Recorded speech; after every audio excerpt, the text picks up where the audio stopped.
Bueno, buenos días a todos. Bienvenidos al noveno Congreso Interfaces Virtual del año 2021. Damos comienzo a la Comisión 5G, Pedagogía e Investigación Interdisciplinar.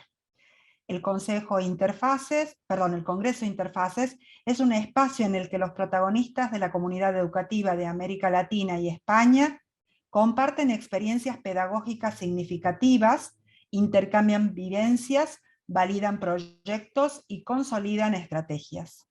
Este año el Congreso cuenta con 340 ponencias distribuidas en 33 comisiones en vivo.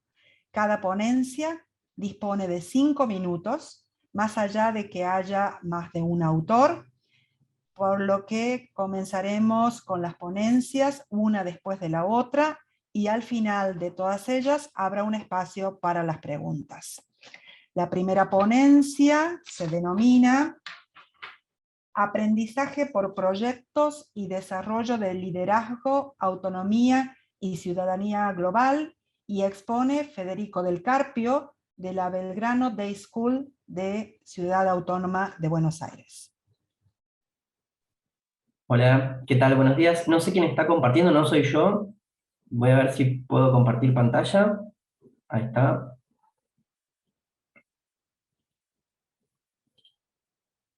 Era yo, perdón, estaba haciendo la prueba, perdón, Federico. ¿Ahí ven mi pantalla?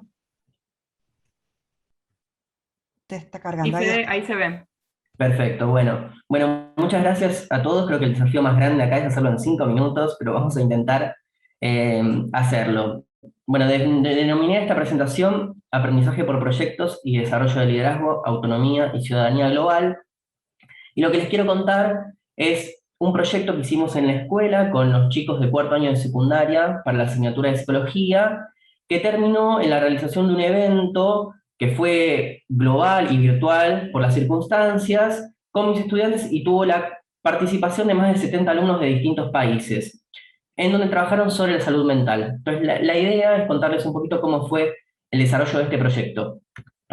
En estos 4 minutos ya que me quedan, la idea es dedicar 1 minuto a cada uno de estos puntos, cómo surgió y cuáles son los objetivos, cuáles fueron las etapas, cómo fue el encuentro en sí y, bueno, qué impacto produjo. Con respecto al surgimiento, esto es una cosa interesante porque en realidad surgió como una oportunidad porque no teníamos esas horas y por un reacomodamiento horario en el colegio me dieron 2 horas más y dije, bueno, voy a aprovecharlas para hacer algo totalmente diferente, no los contenidos que ya tengo previstos, sino algo nuevo que rompa los esquemas que los chicos tienen previstos. Y dije, voy a dedicarlo a hacer un trabajo por proyectos que tenga un alcance global. Y con estos 3 objetivos, que era, por un lado, promover la ciudadanía global, el otro, generar que sean mis estudiantes quienes desarrollen ese proyecto, teniendo con mucha confianza en su capacidad de liderazgo y autonomía, y en donde además aprendamos sobre salud mental. ¿Cuáles fueron estas etapas del proyecto? Voy cortito, digo muy poco de cada cosa para si después quedan preguntas, pero es solamente tirar unas puntas. Lo primero fue decidir el tema, porque yo lo único que tenía claro cuando iniciamos era que había que trabajar un tema de alcance global y trabajarlo como modo de proyecto, pero el tema lo tenían que elegir mis alumnas.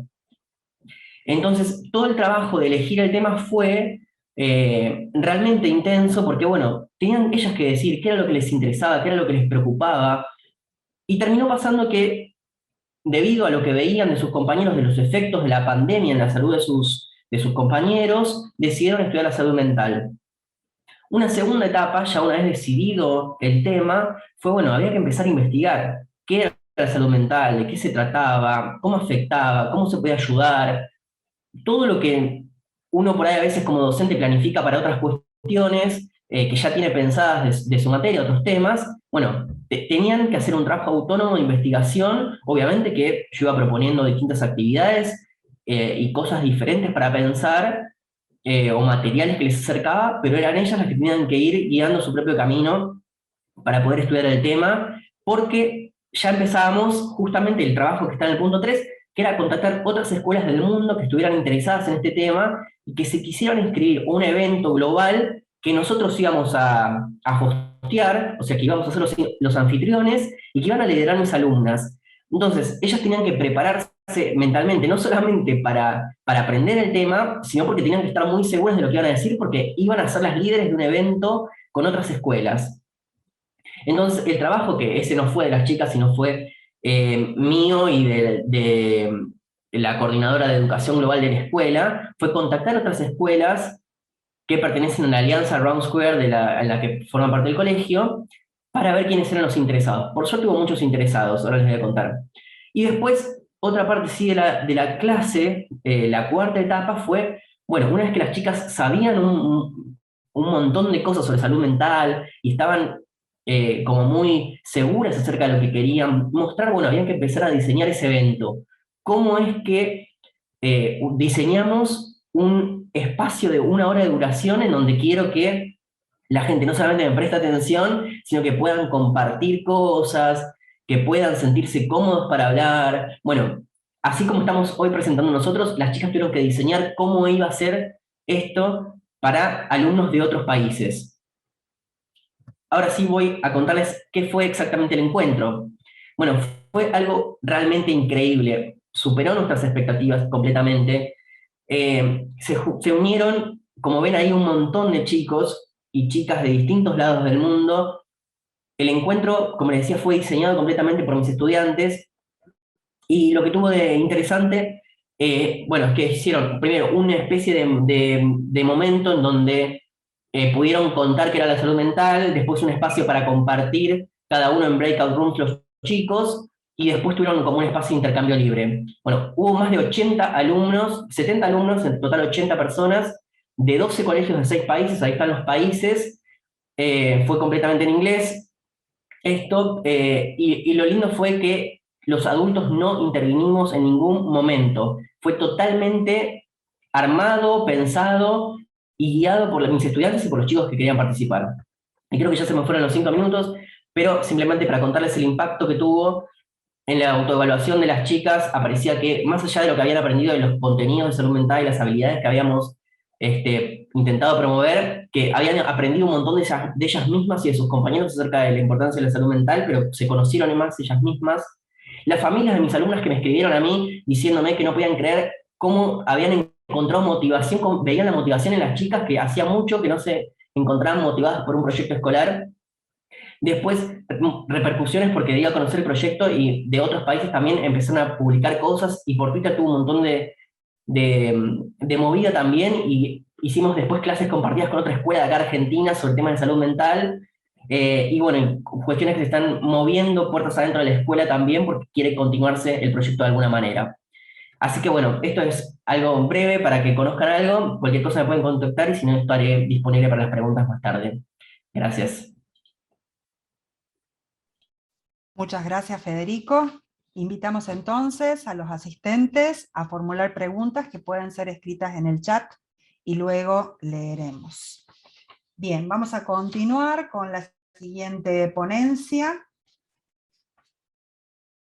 Se trata de la denominada El liderazgo y la gestión educativa en tiempos de pandemia. Expone Matías Igor Gutowski, del Instituto Superior de Formación Integral 1444.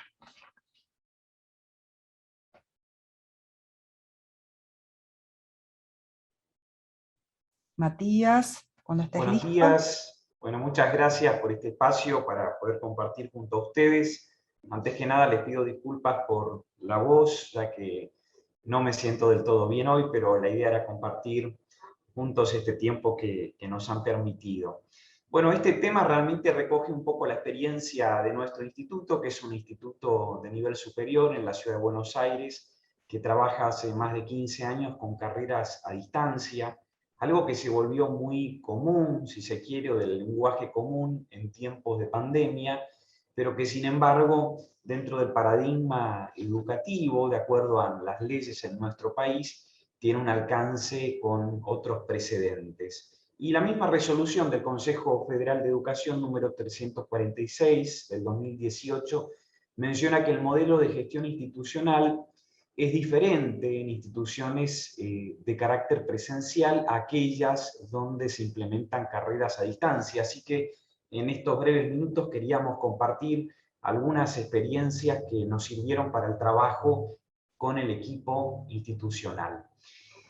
Lo primero que fue realmente muy útil para nuestro trabajo en estos últimos, no solo 2 años, sino también en la última década, fue la comprensión de lo que realmente implica una verdadera educación a distancia, pero además evaluar el contexto a través de los nuevos perfiles de estudiantes, los nuevos proyectos de vida y realidades familiares, así como la constitución de los hogares, no solamente en la Ciudad de Buenos Aires, sino también en todo nuestro país. Y allí es donde media la gestión institucional, el liderazgo en particular, junto a un equipo de conducción, que es quien no solamente planifica, sino que lleva a cabo todas las estrategias educativas para alcanzar esos resultados. Y los resultados, en por lo menos nuestra comprensión de la eficacia del proceso, no solo tienen que ver con que aprendan los estudiantes, sino con que toda la comunidad educativa se pueda retroalimentar y aprender. Es decir, de un paradigma muy flexible en la gestión institucional. Bueno, básicamente nuestro proceso de trabajo se constituye a partir de diferentes mediadores, con algunos tal vez elementos no tan actuales y otros que han sido más de avanzada en los últimos años, pero no me voy a dedicar a esto, sino más bien a pensar en la temática que nos convoca en esta exposición y que tiene que ver con justamente el liderazgo. En la experiencia de nuestro equipo, en la conducción de la institución en estos últimos años, hemos visto la necesidad y la importancia de poder trabajar un liderazgo en base a estos 4 pilares, como si fuesen las 4 patas de una mesa. En principio, teniendo en cuenta la inteligencia emocional del liderazgo, en función de su autoconciencia, su autorregulación, la motivación, la empatía, las habilidades sociales, según los autores fundamentales en esta temática. La capacitación permanente, ya que es fundamental que podamos estar no solamente en la vanguardia de determinadas cuestiones tecnológicas, sino también en relación al aprendizaje y a las teorías educativas en la actualidad. Pero lo que es fundamental es la planificación estratégica, teniendo en cuenta la visión, la misión, el diseño de estrategias que estén vinculadas al tiempo actual, fundamentalmente en un momento de muchos cambios y de muchas definiciones en las que nos encontramos como país. Y por supuesto una experiencia en innovación, teniendo en cuenta las necesidades de retroalimentarnos, no solamente en aquello que los estudiantes traen como aprendizajes previos a las aulas virtuales, sino también desde la investigación que se lleva adelante en todo el proceso.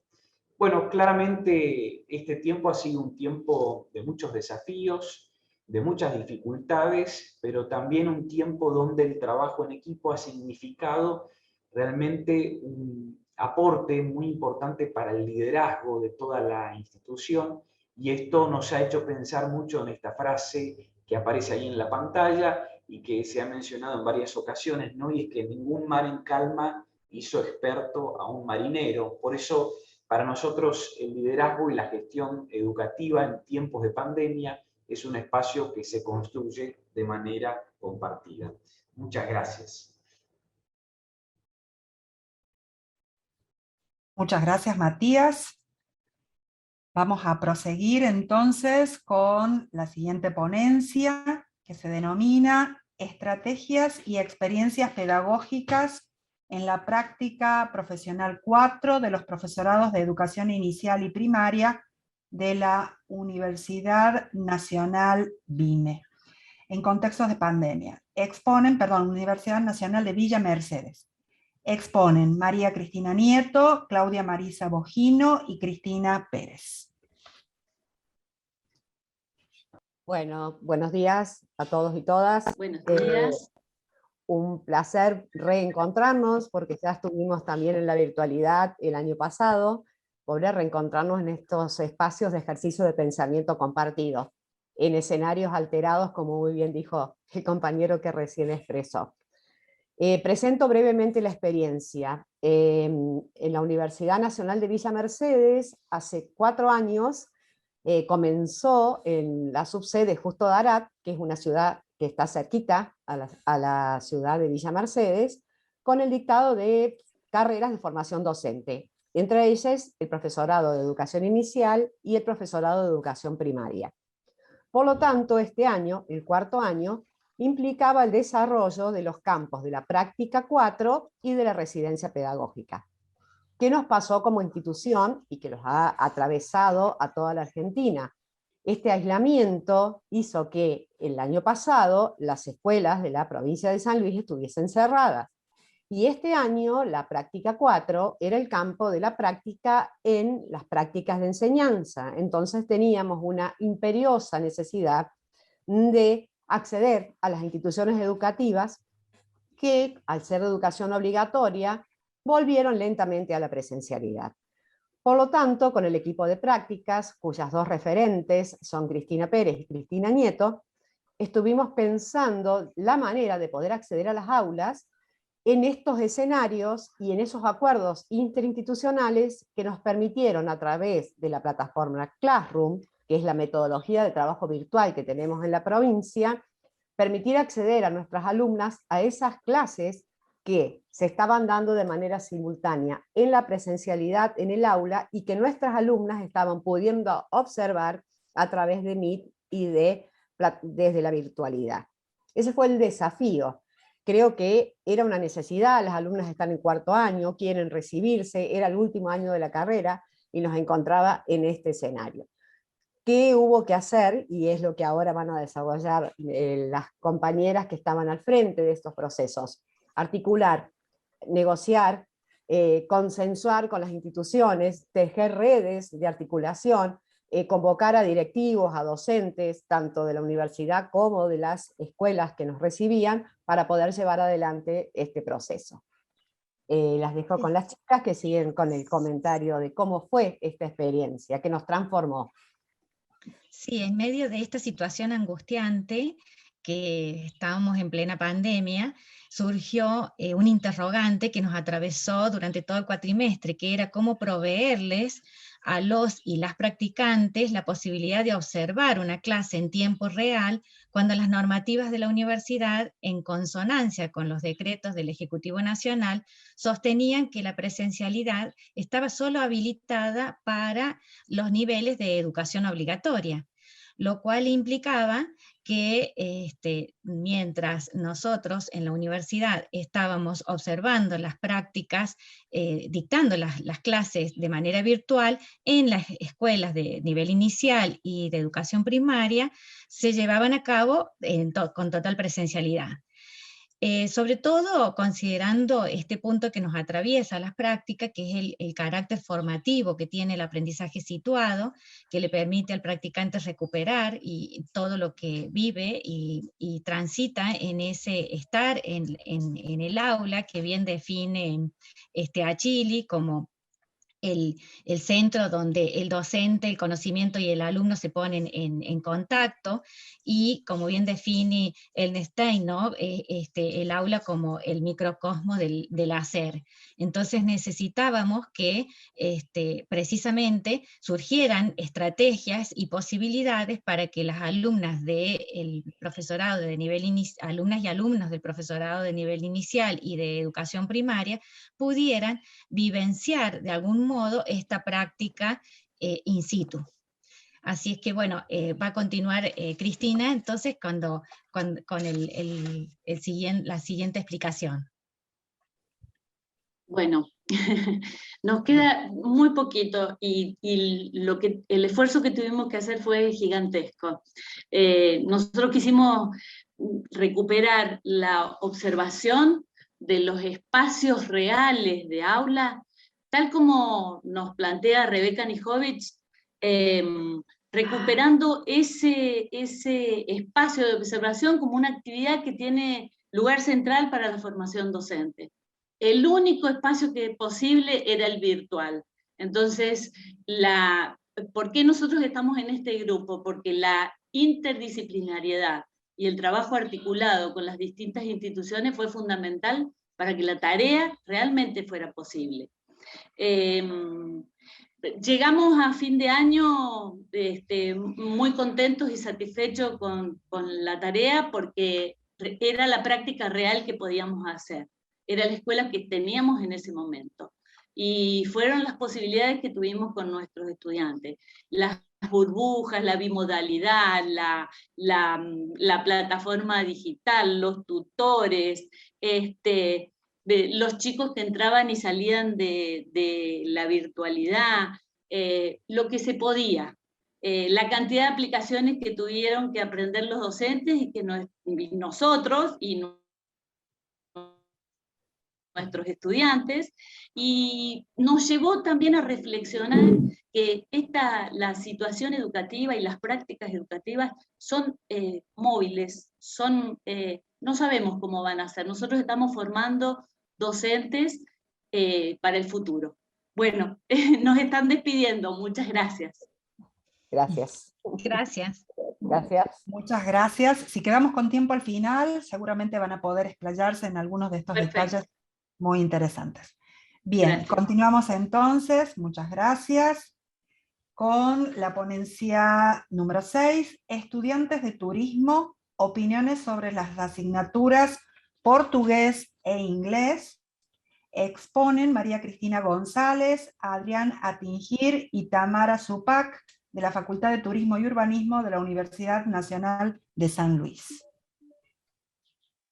Bueno, buenos días a todos. Vamos a primero intentar compartir pantalla. Me dicen si se ve bien.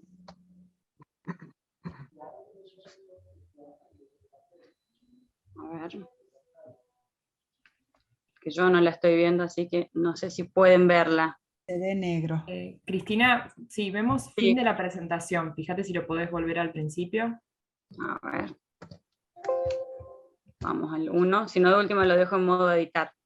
Pero debería aparecer. Ahora sí. ¿Se ve? Bueno, perfecto. Gracias. Bueno, mi nombre es Cristina, soy docente de inglés. Me acompañan hoy mi colega Adrián, docente de portugués de la misma casa de estudios, y Tamara, que ha sido nuestra alumna, excelente alumna, y en este momento integrante también del proyecto de investigación, que si bien tiene muchas partes, hoy les venimos a presentar una de las técnicas utilizadas en el proyecto. Así que le voy a dar paso a Tamara. Sí, ¿qué tal? Buenos días. Empiezo comentándoles que la Facultad de Turismo y Urbanismo de la Universidad Nacional de San Luis, ubicada en Villa de Merlo, ofrece carreras de turismo y hotelería. En total son 5, entre carreras de grado y pregrado, y en todas ellas se contemplan lo que son inglés y portugués. Es en este contexto que surgió el proyecto de investigación, en donde se pretende explorar los desafíos y las posibilidades que comprenden, ¿no?, que plantean la enseñanza de estas lenguas extranjeras en las carreras de turismo en todas las universidades públicas de Argentina. Y esto es para poder plantear el desarrollo de la competencia comunicativa. Y ahora le paso la palabra a Adrián. Bien, gracias Tamara. Gracias. Bueno, si bien el foco de nuestra investigación está centrado en la enseñanza, tanto del inglés como del portugués, para nosotros también es relevante la opinión, la percepción que tienen los estudiantes de estos dos idiomas, del inglés y del portugués. Es por eso que nosotros realizamos una encuesta a nivel local, o sea, en nuestra Facultad de Turismo y Urbanismo, en 2 cortes de egresados, la del 2019 y la del 2020. La idea nuestra es continuar con esta herramienta de trabajo para hacerla a gran escala en otras universidades, en otras facultades, como parte de nuestro proyecto de investigación, y lo que queremos hoy es mostrarle un poco algunos resultados preliminares de nuestro trabajo. Es por eso que Cristina les va a seguir comentando más acerca de esto.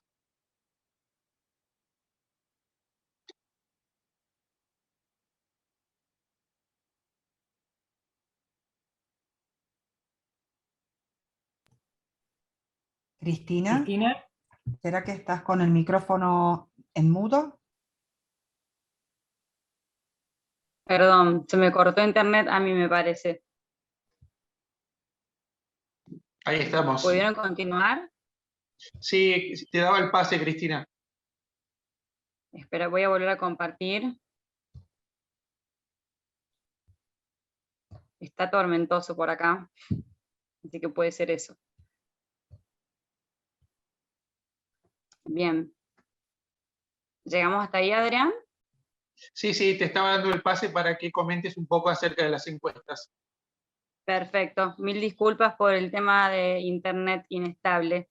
Bueno, acá un poquito mostrarles los gráficos de lo que resultó de la encuesta que aplicamos a nivel local, como le comentaron mis compañeros. Por un lado, indagamos acerca de los conocimientos previos, tanto en inglés como en portugués, de estas cohortes. Como verán en el caso de inglés, más del 80% tiene algún conocimiento previo. Es menor el porcentaje en el caso de portugués. También consultamos a los alumnos sobre su percepción sobre el nivel actual de inglés para turismo y de portugués para turismo, es decir, dentro de lo que es lenguas con fines específicos, que recordemos en nuestro caso es de corte disciplinar para el turismo y la hotelería. Nos pareció bueno el resultado, ya que en ambos casos más del 50% siente que tiene un buen nivel en estas lenguas extranjeras. Luego indagamos sobre la dificultad de aprendizaje para ellos, su percepción, digamos, de estas dos lenguas. También el número 3, siendo 1 el más sencillo, 5 más difícil, el más elegido por nuestros estudiantes. Por otro lado, les consultamos sobre los tipos de actividades que a ellos les gustaron en las clases de los dos idiomas. En ambos casos, escuchar audios fue una de las predilectas. Interactuar de forma oral y escribir textos, las segundas. Y por otro lado, nosotros teníamos dentro del proyecto la necesidad de hacer una indagación respecto de los géneros textuales o los géneros discursivos que trabajamos, y la idea justamente es intercambiar con otras universidades públicas argentinas, a ver qué géneros tenemos en común y cuáles no, y para que saber desde el lado de los estudiantes cómo ven esos géneros, y no hacer esta pregunta de decir géneros textuales, géneros discursivos, preguntamos qué actividades sentís que te sirvieron más para el aprendizaje de la lengua, inglés y portugués, dentro del contexto turístico. Pusimos un par de opciones de algunos de los géneros que trabajamos en común. Estos son los resultados en el caso de inglés, estos los de portugués. Y por último, ¿cuáles de los siguientes elementos te resultaron más difíciles a la hora de aprender inglés o portugués para turismo? Volvimos a la especificidad en este caso, y fíjense que en ambos casos el vocabulario específico y la pronunciación parece que son lo que les resulta más complejo. Si bien yo he ido comentando a lo largo de las imágenes, algunas de las conclusiones preliminares, pusimos acá algunas. Lo que nos pareció más llamativo es que, por ejemplo, la escucha de audios, si bien les resulta lo más difícil, también es uno de los favoritos, que para nosotros fue toda una sorpresa. Dentro de lo que es la especificidad del campo, también nos pareció que el vocabulario específico, dado que ellos tienen algún conocimiento del turismo y la hotelería previamente, les resulta complejo. Y para nosotros, como autorreflexión, o sea, desde el lado docente, vimos que necesitamos encontrar y trabajar entre las cátedras géneros en común, porque en inglés eligieron ciertos géneros y en portugués eligieron otros géneros.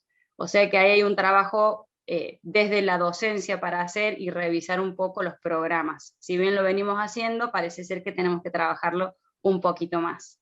Y bueno, Tamara, les quería comentar a modo de conclusión final, ¿a qué nos referimos con esto de hacerlo a escala local ahora y llevarlo a gran escala en unos meses, si si está todo bien. Tamara.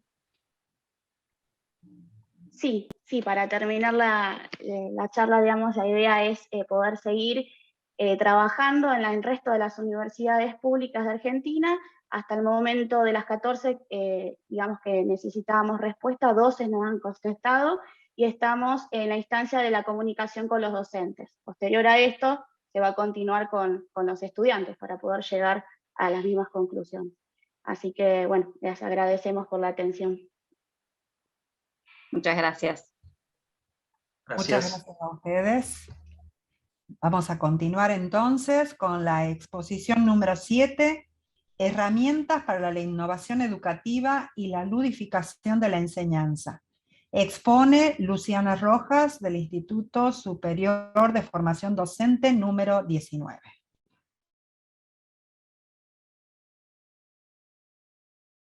Ahí está. Hola, buenos días para todos y para todas. Bueno, como decía acá, voy a hablar muy brevemente, ese es el desafío, la brevedad, sobre algunas herramientas para innovación educativa y para la ludificación de la enseñanza. Yo me desempeño tanto en el nivel superior, en formación docente, como también en el nivel medio. Creo que es un buen equilibrio porque te ayuda a estar, digamos, de los dos lados. Bien, cuando hablamos... A ver, ¿me permite cambiar? Sí. ¿Por qué hablamos de innovación o para qué la innovación? Bueno, la innovación justamente lo que se busca es generar cambios. Y estos cambios no incluyen solamente el tema de, bueno, tener novedades tecnológicas o mayor equipamiento en las instituciones, ni tampoco que, bueno, todas las actividades sean novedosas. La innovación requiere, como hoy decía uno de los primeros expositores, Matías Gutowski, necesita esta capacitación permanente de los docentes, esto de estar a la vanguardia. O sea, implica una serie de intervenciones, decisiones, procesos que tienen intencionalidad por parte de los profesores y que lo que estamos buscando es modificar las actitudes, las ideas, los contenidos, los modelos y las formas de enseñar y de aprender. Buscamos eso, generar líneas renovadoras, proyectos nuevos. Dentro de esto tenemos bueno, toda clase de experiencias. Las personas aprendemos a través de las experiencias, pero para que justamente se generen aprendizajes significativos y para poder asimilar estos cambios constantes, estas experiencias tienen que estar bien diseñadas. Usar el juego para enseñar y para aprender no es absolutamente nada nuevo ni novedoso, porque nosotros en nuestro registro cultural está el juego. De hecho, como mamíferos, todos los mamíferos, o gran parte de ellos, aprenden jugando, pero el usar las dinámicas de juego en escenarios educativos lo que hizo fue, bueno, dar origen a distintos vocablos, por ejemplo, gamification, edutainment, ludificación o aprendizaje basados en juegos. Para hacer una diferenciación muy rápida, gamificación, que vendría de gamification, sería como un Spanglish, es aplicar mecánica del juego en espacios que no son lúdicos, para esto, para inducir motivación, como la motivación de la que hablaba el primer expositor, Fede del Carpio, que no lo hizo con gamificación, pero bueno, también estaba hablando muchísimo de la motivación, y para, bueno, modificar los comportamientos de los estudiantes. Hay distintas herramientas que se pueden utilizar y aplicar, que son muy simples, para gamificar las clases que ya tenemos pensadas desde antes. La ludificación es algo distinto, implica diseñar espacios lúdicos con esa intencionalidad educativa. El juego va a ser entonces la estructura que va a sostener y mediatizar las prácticas pedagógicas ludificadas. Dentro de esto, un ejemplo de los tantos que podríamos tener son los escape room educativos, ¿sí? O habitaciones de escape, que ahora están muy de moda, no solamente en ámbitos educativos. Estas habitaciones son espacios de los que solamente se puede salir resolviendo problemas, acertijos o enigmas, y se hace esta resolución de manera colaborativa. Las instrucciones para que estos escape rooms educativos funcionen tienen que ser bien claras, y la dificultad y los contenidos tienen que estar adecuados al contexto en el que estamos trabajando, y también a las edades y características de los estudiantes a los que van dirigidos. Y también la creación de un ambiente es importante. Por ejemplo, si lo hacemos en espacio físico como un aula, el tema de la decoración, que también puede estar ligada a otras áreas, y el el tema de los sonidos, la música, quizás el tener de fondo una pantalla en el que haya una cuenta atrás, una cuenta regresiva, hace crear un ambiente. Estos escape rooms educativos pueden ser tanto en espacios físicos, como decía recién, o también virtuales, o también combinaciones de ambos. Un ejemplo sería para educación superior, en una materia como genética molecular, ya estamos hablando de adultos que están aprendiendo, podría ser que en el del espacio del aula se convierta en un laboratorio, se puede hacer en el mismo laboratorio, y que la consigna sea que, bueno, les va a sonar gracioso o no, que se escapó un virus en el laboratorio y que los estudiantes tienen que resolver cómo fabricar un antídoto antes de una hora, porque si no, ese virus los va a convertir en zombies. Entonces, bueno, se van presentando distintos acertijos, problemas que tienen que resolver, por supuesto, vinculados con el contenido y con la materia en la que estamos trabajando. Y en esto que les decía, que puede ser combinación de espacios físicos y virtuales, estamos en un espacio físico, en laboratorio, pero también de repente puede ser que cuando abran un sobre, encuentren un código QR, que bueno, tengan que escanear con sus dispositivos móviles, y eso los lleve a otro enigma que está en un espacio virtual. Por eso digo que se pueden combinar ambos espacios para hacer escape rooms educativos. El rol del docente es observar, ir monitoreando el desarrollo de esta actividad, y también, bueno, es uno de los evaluadores. También puede haber una coevaluación, autoevaluación luego del escape room, pero el docente también tiene este rol durante el desarrollo del escape room. La duración en general es de una clase, puede ser de más si están implicadas más áreas, pero lo que tenemos que cuidar acá es que no se pierda, que no decaiga el interés y la motivación de estudiantes. Esto del escape room, uno de los motivadores que tiene es esta especie de cuenta regresiva, o este tiempo que tienen para resolver estos acertijos y salir, escapar de esa habitación, ¿sí? O en este caso, escapar de convertirse en zombies. Entonces, eso es algo que tenemos que tener en cuenta, cuánto tiempo va a durar el escape room, ¿sí? Para no perder la motivación de estudiantes. Bueno, fuera del escape room existen, cualquiera de nosotros puede hacer una búsqueda en internet y vamos a encontrar que existen muchísimos recursos. Acá después, si quieren, les comparto el enlace, algunos recursos para generar escape rooms, o herramientas para crear contenidos con realidad aumentada. Hay muchísimos repositorios de videojuegos que están ordenados por espacio curricular, y también herramientas para gamificar las clases. Por último, lo que quería era invitarlos a esto, que generemos entornos de enseñanza con prácticas colaborativas y que también generen estas experiencias que potencian el pensamiento creativo. También los invito a jugar, a que juguemos en las aulas, ¿sí? Independientemente de la edad de los estudiantes. A veces asociamos esto de que los juegos tienen que ser para los niños, para el nivel inicial, pero en realidad el juego motiva y forma parte de la vida de todos, también de los adultos. Bueno, muchísimas gracias. Muchas gracias, Luciana. Perdón. Continuamos entonces con la siguiente ponencia. No sin antes recordar que preguntas, comentarios, o si desean explayarse en algo más, podrán ser realizadas al final de todas las exposiciones. Bien, la siguiente ponencia se denomina Las infancias como sujetos de derechos y el rol de las instituciones. Y expone María Cianca, del Instituto Superior de Ciencias Humanas 4025 de Rosario.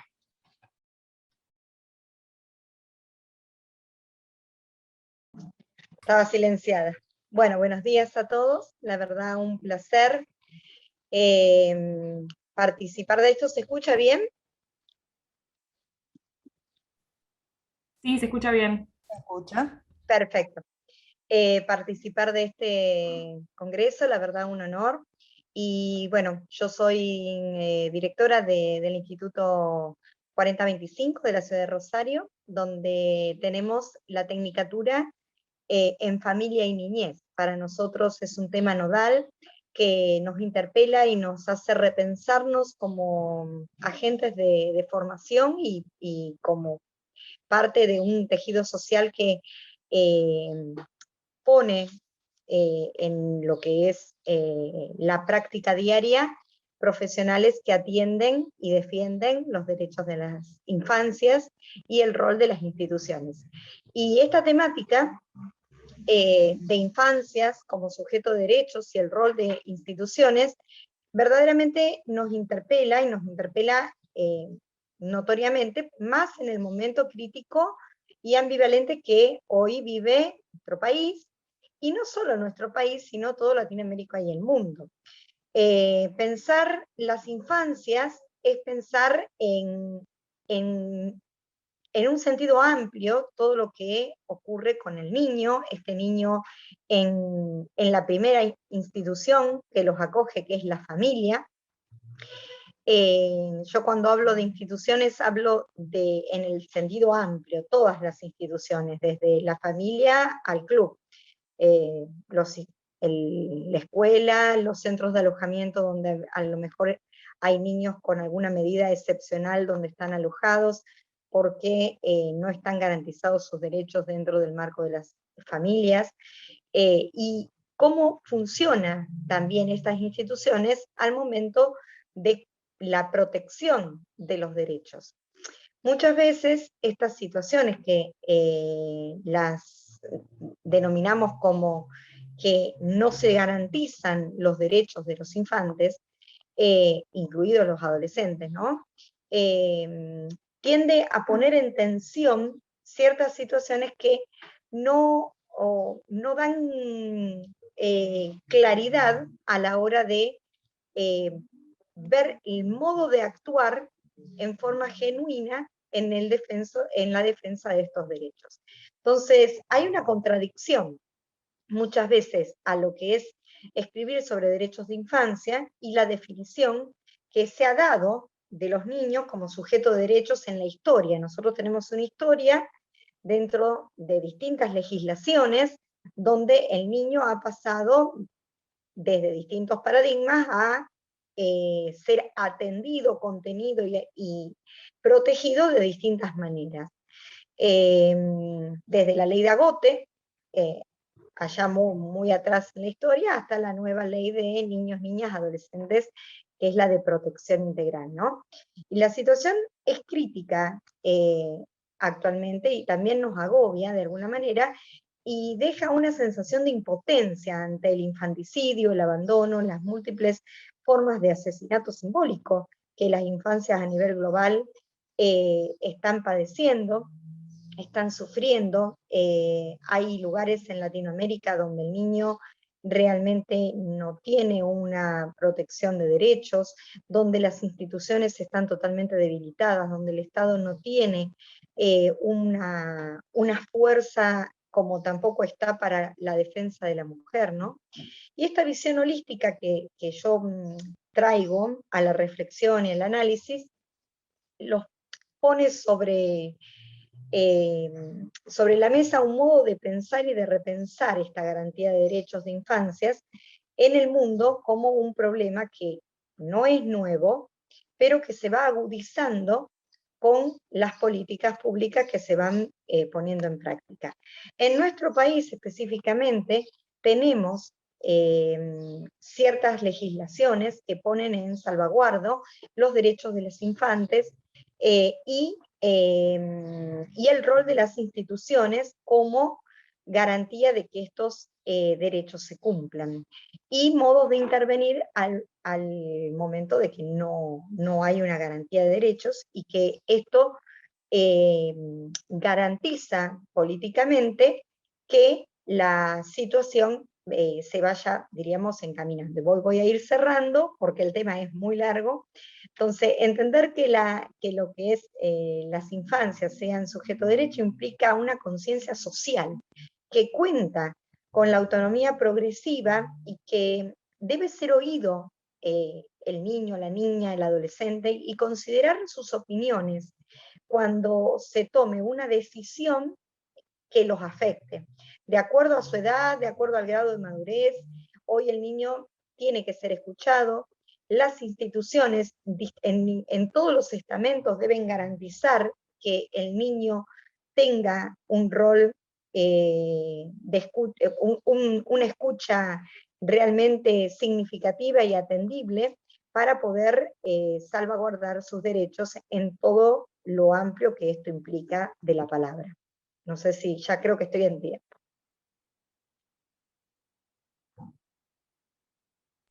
Sí, muchas gracias María Alejandra. No, por favor. Vamos a continuar entonces con las últimas 3 ponencias. A continuación, oralidad en la evaluación de matemática en la universidad. Exponen Mario Garelic y María Florencia Acosta, de la Facultad de Ingeniería y Ciencias Hídricas de la Universidad Nacional del Litoral de Santa Fe. Bueno, buenos días a todos. Les voy a compartir pantalla.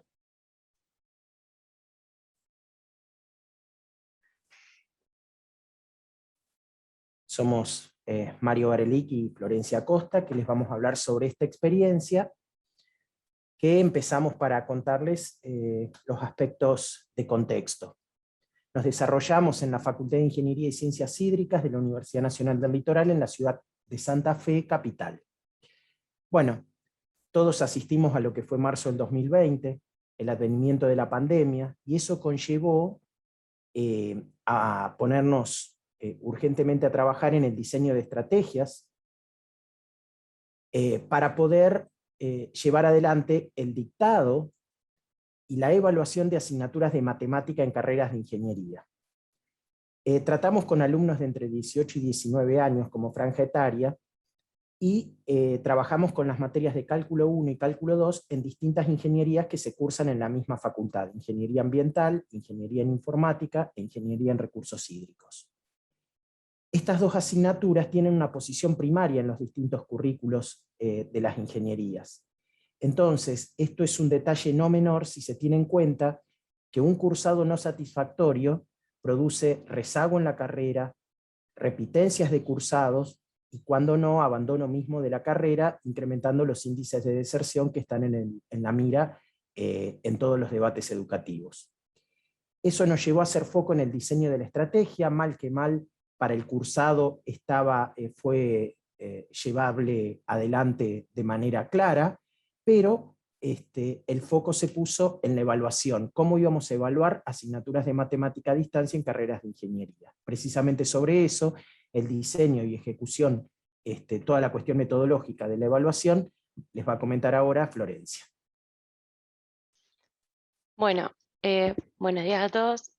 La propuesta de evaluación se concreta específicamente en un aula virtual destinada exclusivamente para el desarrollo de esos exámenes finales.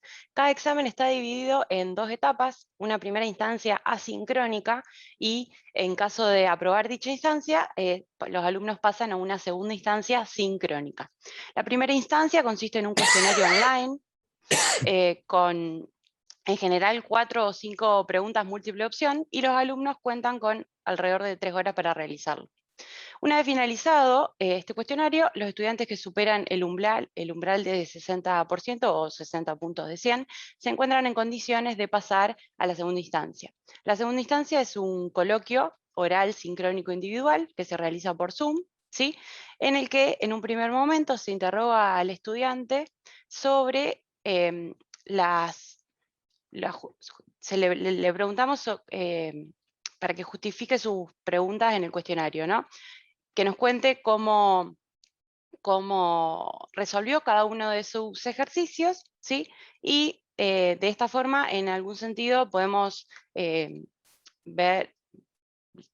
observar si realmente el estudiante resolvió él, y podemos detectar, ¿sí? Algunos errores con el solo hecho de escuchar su justificación, ¿sí? Una vez que el alumno concluye esta primera parte, pasamos a una segunda instancia donde le hacemos algunas preguntas un poco más teóricas, ¿sí? Algunas consideraciones o nuevas posibilidades positivas, y no tanto de esta nueva modalidad para nosotros, ¿sí? Son: con respecto al diseño de las consignas teórico-prácticas para los cuestionarios, bueno, estas preguntas fueron confeccionadas para realizarse contando en que los alumnos van a tener el material de estudio disponible y pueden recibir ayuda de software matemáticos, ¿sí? Porque no estamos mirando, es asincrónico, no los estamos mirando. Por este motivo, los interrogantes se centran principalmente en conocer y evaluar la relación entre las nociones de estos estudiantes, analizar el nivel de comprensión que adquirieron sobre los temas e incluso la capacidad de establecer nuevas conexiones entre los conceptos y nuevas relaciones. En el caso de querer evaluar un ejercicio práctico, incluimos, por ejemplo, ciertas variables desconocidas o usamos estrategias como brindarle la gráfica de funciones y que a partir de eso lo tengan que analizar. En relación a la rigurosidad, si bien en la realidad uno puede preguntar y repreguntar hasta obtener la respuesta buscada o no, no podemos ver la producción de los alumnos ni evaluar con rigurosidad cómo escriben, ¿no? Y por otro lado, ante los inminentes cambios de planes que atraviesan la ingeniería en nuestro país, nos sumergimos en el mundo de la formación por competencias. Desde este punto de vista, para las materias de los primeros años, y sobre todo en nuestro caso de las ciencias exactas, es difícil aportar competencias específicas para la formación de ingenieros y competencias asociadas al alcance del título.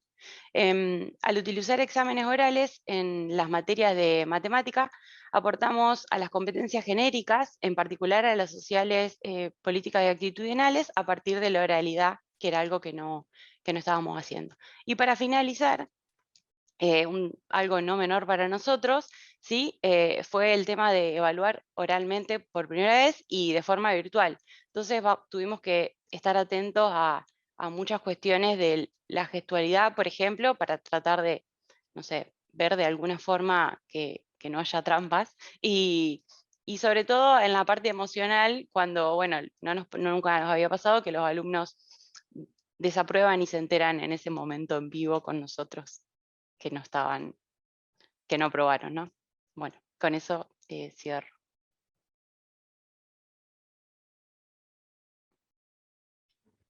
Perfecto, muchas gracias.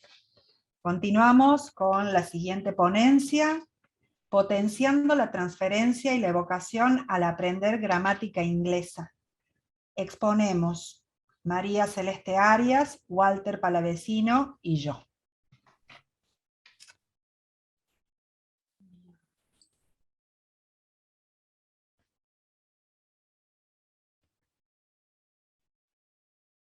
Ahí está la presentación. Si puede Se ser ve, en se ve, ¿no? modo presentación, Celeste. ¿Se ve ahí? Se ve, pero aparece ahí. Ahí, perfecto. Está, ¿no? Ok.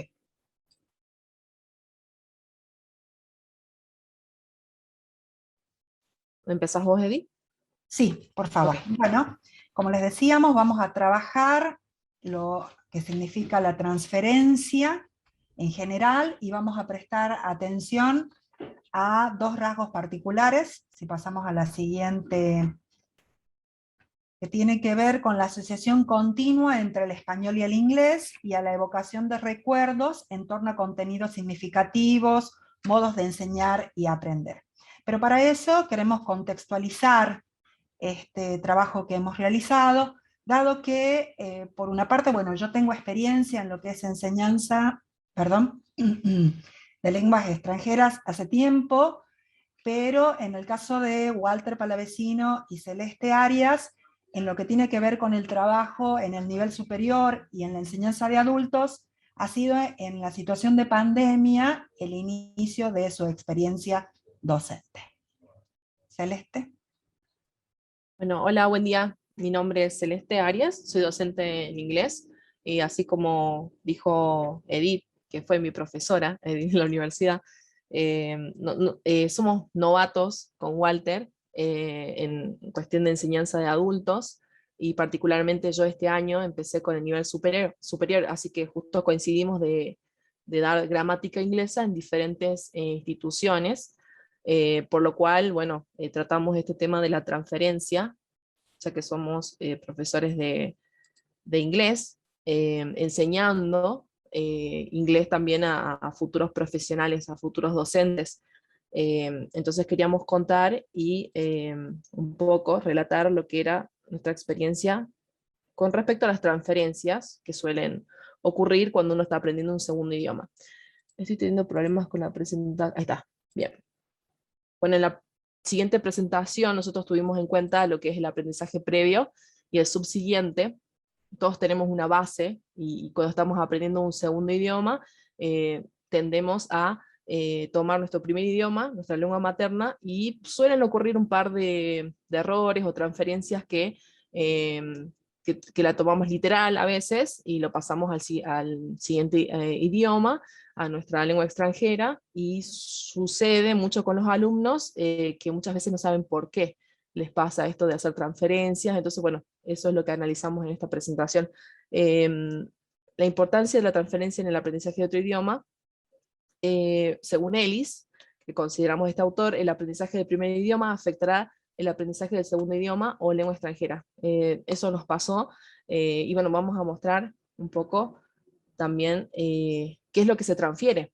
El efecto de un aprendizaje en el subsiguiente, en la lengua extranjera, tiene que ver con estructuras, habilidades, mecánicas de trabajo, los errores también, que uno de nuestros objetivos es potenciar el error de los alumnos para que puedan aprender, digamos, sobre sus errores, potenciar también el aprendizaje. En estas estructuras, estas habilidades, también consideramos mecánicas de trabajo, que a veces son similares o muy diferentes, porque los alumnos también aprenden de maneras diferentes. Y bueno, consideramos también muchos errores en sí. ¿Cómo pudimos aprovechar esta transferencia? Comparamos, contrastamos, también haciendo referencias, y bueno, también tratando el error, como dije anteriormente, como una oportunidad en este proceso de aprendizaje. Acá también consideramos mucho las cuestiones cognitivas, socioemocionales, motoras, las transferencias también positivas, que obviamente ayudan al nuevo aprendizaje, pero también hay transferencias negativas que obstaculizan o también interfieren en este aprendizaje de la lengua extranjera, o también cero, que no influye, una transferencia cero, la cual no influye en el aprendizaje de la lengua extranjera. Tuvimos transferencias literales, que es exactamente cómo se aprendió, pero bueno, aplicada a una nueva situación. Consideramos low road, que es algo más espontáneo, high road, que es más consciente, y bueno, también algo que es orientado al futuro. También tuvimos en cuenta situaciones previas, memorias, referencias al pasado, experiencias pasadas de los alumnos. En sí tenemos en cuenta este tipo de transferencias, como la socioemocional, cognitiva, porque consideramos que las experiencias de aprendizaje son más ricas y positivas en estas dos en particular. Ahora, nuestras experiencias tienen que ver con espacios curriculares de Gramática Inglesa 2, de la Universidad Nacional de Catamarca, somos de Catamarca. Yo particularmente trabajo en un IES, en un Instituto de Educación Superior, en donde también enseño Gramática 2, y Walter, nuestro compañero, él enseña inglés en cursos da en realidad cursos de capacitación en el área de gastronomía en UDGRA, que es un instituto de gastronomía, donde enseñan inglés técnico. Entonces, nosotros consideramos estas experiencias, y podemos tener acá, no sé si tengo tiempo. Ok. Bueno, para finalizar el proceso de transferencia, tuvimos en cuenta contenidos gramaticales, formas de aprender, estrategias de aprendizaje y recuerdos. Y por último, ¿cómo podemos potenciar esto? Propiciando que la transferencia siempre se verbalice, que aquella que es negativa no quede en simple error, prestar más atención al manejo del error, y obviamente entendiendo que aquellas participaciones que parecen fuera de tema, pero que refieran a recuerdos, favorecen a un ambiente agradable y motivan al alumno a aprender. Con eso finalizamos, si no tengo más tiempo. Muchas gracias. Vamos a dar pie a la última ponencia, que se denomina Comportamientos disruptivos, estrategias docentes en las aulas, y expone Alejandra Filadoro, de la Universidad Nacional José Cepaz. ¿Qué tal? A ver, estoy compartiendo pantalla. Aún no se ve, Alejandra. Aún no. A ver. No puedo compartir pantalla. Chiquito.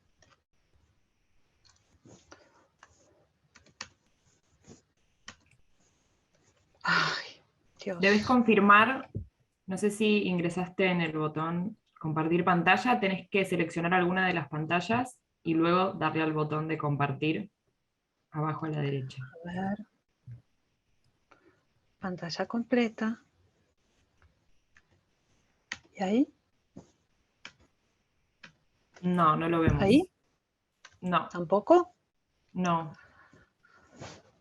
Bueno. ¿Seleccionaste en la pantalla de Zoom el botón compartir pantalla? Sí. A ver.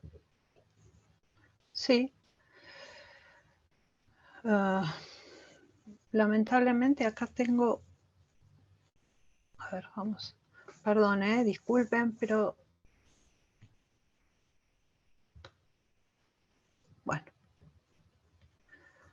Una lástima si no podemos verlo. Una sugerencia. ¿Por qué en compartir pantalla, en vez de elegir ventana completa, elegí una ventana? Porque a lo Ahí mejor vamos. estás compartiendo justo la misma. A ver. ¿Y ahora? Ahora sí. Ay, qué bueno. Gracias. Gracias que me salvaste. Bueno.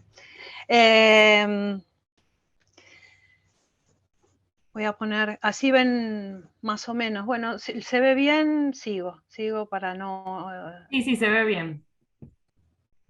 Ahí, mejor. Ahora sí, en pantalla Sí, completa. ahí mejor. Muy bien, muy bien.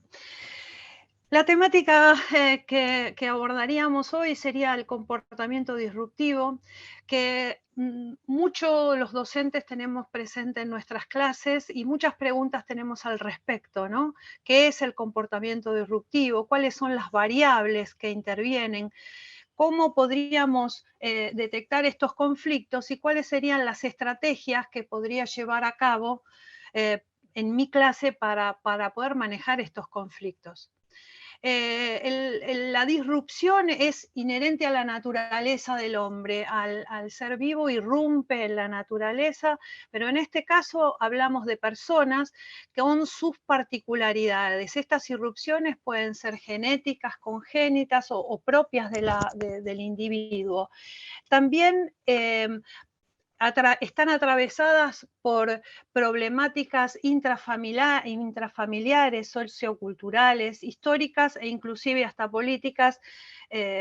Lo vemos a diario justamente con la pandemia, cómo ha incidido esto en las escuelas hoy en día, cuando el tema de discusión académico pasa mucho por la problemática de cómo llevar a cabo nuestras clases. Voy a ir avanzando para ir un poquito más rápido, ya que tuve que perder un poquito de tiempo al principio. Yo soy docente en el área de la educación física. Desde la educación física mirábamos a la irrupción desde esta motricidad del cuerpo, del individuo, hacia el espacio. Entonces la separamos en cuatro motricidades. La motricidad de acción, que es ir a realizar la acción, voy a buscar una escalera. Ejemplo. La segunda, la motricidad que tiene que ver con el dominio de la realidad. Veo que la escalera está torcida, está mal puesta y veo que un chico se está subiendo, lo paro, arreglo la escalera para que pueda subir. La motricidad con procedimientos relacionados al autocalmante, que son neutralizaciones básicamente de las tensiones. Ejemplos, los niños cuando se hamacan, o los adultos, por supuesto, girar, mover las manos, simplemente golpear un lápiz sobre la mesa cuando estamos leyendo o atendiendo algo. Y después tenemos la motricidad como descarga violenta, que es una desacomodación del movimiento y está básicamente separada en dos grandes momentos. Que una que está desprovisto de la significancia del símbolo y por el otro lado tiene un valor psíquico. Y después están aquellas que están descodificadas y tienen relación con la tristeza o con la angustia. Muy bien, voy a seguir. ¿Cuáles son las características que vemos habitualmente de nuestros docentes, nuestros estudiantes, sean niños o adolescentes? Por un lado vemos dificultades de la comunicación en agresiones, incomodidades, discusión, no quiero hacer las cosas, desafiantes, pero por el otro lado también tenemos el chico aislado, solitario, triste, que no participa de la clase, negativista, abúlico, sin interés. Acá hay unos porcentajes muy interesantes que no los voy a decir ahora, si tenemos tiempo lo diré más adelante, que hace cargo el 2002 sobre las injerencias que tiene el medio para estas condiciones de comportamientos disruptivos. Y acá nos enfrentamos a tres tipos de intervenciones docentes. El docente bien verticalista, bien conductista, que ya todos conocemos, autoritario, sancionador, que tiene una forma de proceder en la clase. Después tenemos otra intervención que tiene que ver con ese docente apático y desinteresado en cuanto, bueno, me escuchan 5, le doy clase a 5 y el resto que haga lo que quiera. Yo trabajo con estos, que tiene que ver un poco con esta pedagogía llamada gris, ¿no? Y después tenemos esta construcción de la intervención a partir del constructivismo, donde podemos hacer pedagogías más reflexivas y más críticas en función a los vínculos saludables, creativos y participativos de todos, que mucho he escuchado recién de mis compañeros y realmente me encantó. Interacción con el estudiante, ¿qué podemos hacer? Escuchar y tomar puntos comunes de partida. Si la temática puede ser cualquiera, puede ser matemática, puede ser inglés, puede ser educación física, puede ser cualquiera, o el área, mejor dicho, pero lo importante es encontrar un punto en común para de ahí ir hacia adelante. Propiciar el diálogo, enseñar desde la potencialidad, ¿cuál es tu posibilidad? Y ahí es donde vamos a apuntar. Poder permitir el espacio del discernimiento, de la discusión libre, dar oportunidades a todos, no solamente a los que siempre participan, ser predecible, ¿no? El docente, ser predecible, sistemático y fiable, básicamente, mucho que está faltando a veces este tipo de cuestiones, evitar excesos de autoridad, regular la voz, ¿no? Estas son algunas de las cuestiones que podríamos llegar a tener en cuenta. Desde la educación física se habla de configuraciones de apoyo más que de estrategias. En definitiva es lo mismo, con nombres por ahí diferentes, apuntan exactamente a lo mismo. La idea es poder anticipar, ordenar y limitar las acciones en el momento, ¿no? que se van gestionando. Adaptar los resultados en función a las diferentes problemáticas en el presente, no después lo trato, sino lo trato en el aquí y ahora, aunque el timbre haya tocado. Personalizar las experiencias, mirar a los ojos, realmente mirar a los ojos al que tiene la problemática para poderlo diferenciar del grupo y poder hacer una atención más conectiva, más vincular con esa persona, desde el afecto, desde el buen trato, desde la relación, propiciar actividades colaborativas. Acá se habló de dar fuerza o darle importancia al juego. Yo también creo que el juego es muy importante en todo lo que tiene que ver este trabajo de poder manejar la clase con las dificultades que vamos teniendo en el día a día y cada vez se observan más. Básicamente, las clases tienen que ser libres, no libertinas, sino libres, creativas, y esto es lo que debiéramos propiciar, ¿no? Y en paz y en armonía. Esto lo vamos a pasar por alto. Para ir cerrando, yo creo que no hay recetas, porque cada clase, cada individuo es diferente, por lo cual no tenemos un recetario. Lo que sí creo que las intervenciones que nosotros podemos hacer en todos los niveles, sean en nivel inicial, en medio, en superior inclusive, sean desde la individualidad, respetar la individualidad del otro, escuchar al otro, básicamente desde el afecto, el respeto y el buen vínculo, que es, creo yo, el nexo entre el conocimiento y el docente y el aprendiz, ¿no? De esta tríada pedagógica de la que ya vienen hablando mis compañeros. Que las relaciones interpersonales sean realmente ricas y básicamente empezar a trabajar desde los valores que creo por ahí estamos perdiendo un poco y que tenemos que empezar a refocalizar y darle más interés en nuestras clases. No sé si queda mucho por decir, es un tema muy amplio. Muchas eran las filminas que les preparé, pero en realidad por ahí tenemos tiempo más adelante para las preguntas. Gracias. Muchas gracias, muchas gracias. Bien, con esta ponencia hemos terminado el tiempo de exposiciones, considerando que los temas han tenido que ver con situaciones, con oportunidades que se han presentado a partir de la pandemia, como por ejemplo el poder trabajar con el aprendizaje basado en proyectos, trabajar sobre el liderazgo, las emociones, el factor afectivo, la conducta, la opinión del alumno, la innovación, los derechos de los niños y formas de evaluación. Vamos a proceder entonces a un espacio para preguntas, comentarios. Agradeceríamos que aquel que quiera participar levante la mano, así podemos ir dando turnos para realizar el intercambio. O si desean escribir la pregunta en el espacio del chat.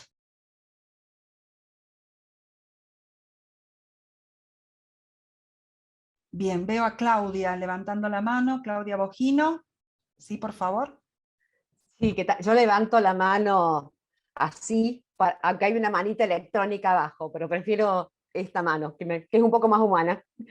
Yo había notado una pregunta y una cosa porque estamos yendo para un lado similar y me interesaba lo que decía María Alejandra Cianca, ¿no? Con respecto a los derechos de las infancias. Dentro de la Universidad de la UNVIME, uno de los proyectos de extensión que estamos trabajando tiene que ver con los jardines maternales de acá de la provincia de San Luis.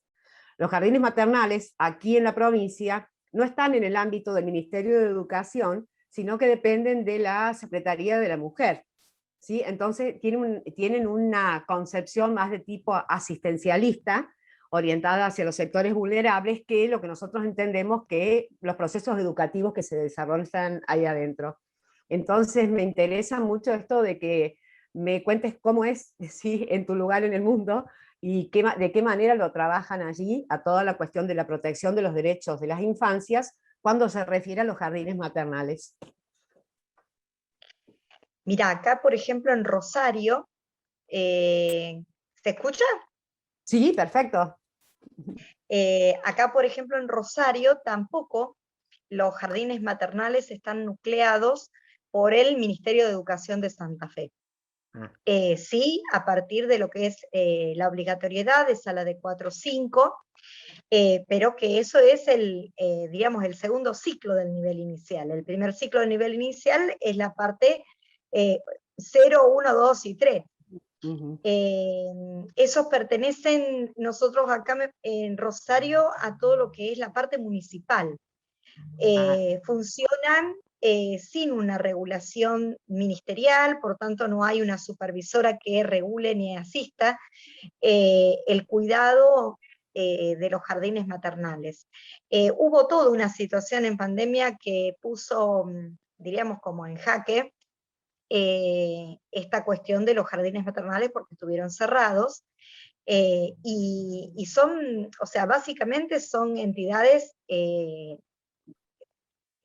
son negocios, o sea, si bien son espacios educativos, porque sí lo son, están a cargo de docentes de educación inicial, pero no hay un control más que el municipal, cuestión de si están en condiciones con el monotributo y demás, pero no hay una cuestión regulada por el ministerio. Sí, si ocurre una situación de vulneración de derecho, algún tipo de vejación, de, no sé, abuso, con acceso, sin acceso, pero abuso en sí, cualquiera que eso lo marca la legislación, ¿no? Cualquiera que esté en contacto con ese tipo de información debe denunciar. Acá nosotros tenemos lo que es Dirección de Niñez, y lo que es el juzgado de niñas, niños y adolescentes en los tribunales provinciales. Entonces, a mí me ha tocado, yo he estado, antes de estar en lo que es el Instituto de Nivel Superior, he estado en la dirección de escuela primaria, y bueno, tuve que, como vicedirectora, hice el seguimiento de un caso que parecía que la nena tenía alguna dificultad cognitiva, y no, lo que tenía era un estado de abuso sexual, y bueno, de un familiar directo. Y bueno, se hizo todo un trabajo desde la escuela, pero ya eso es institucional porque estábamos dentro de institución escuela. Con el Ministerio de Educación se hizo la intervención penal, la denuncia correspondiente a nivel judicial, y bueno, yo tuve que ir a declarar como parte de la causa, y a la persona que estaba imputada por violación de la nena de 8 años, le dieron 12 años de cárcel plena, diríamos. Pero en lo que es los jardines maternales, están un poco así como desprovistos. Por eso tanto responsabilidad social tienen los papás, de mirar, imagínate que dentro de los jardines maternales hay bebés, niños muy pequeños, que no hablan.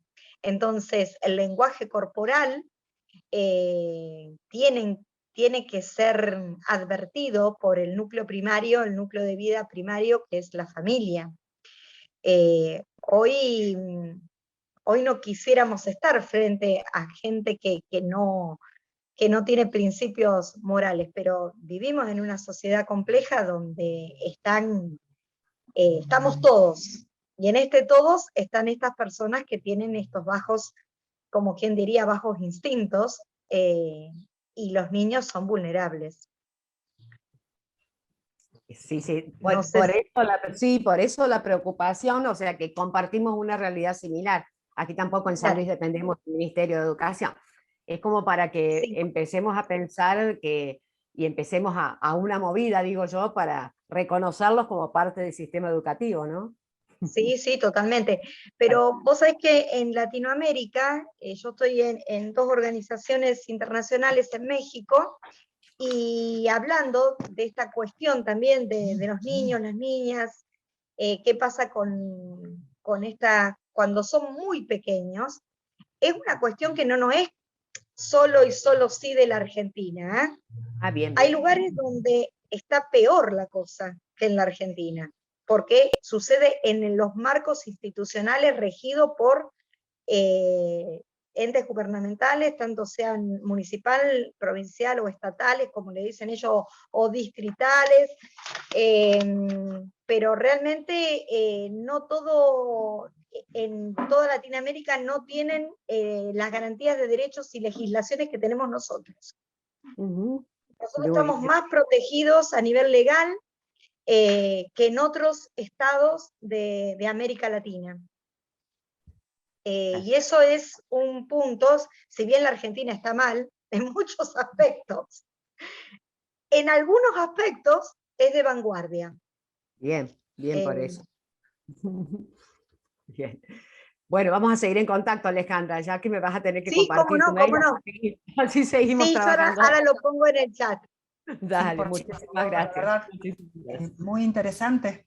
Habrá que hacer mayor bajada de esa legislación a la práctica. Totalmente. Y sí. Solo en palabra escrita. Y sí. Sí, totalmente. Gracias, gracias. Muchas gracias. ¿Alguien más tiene alguna pregunta?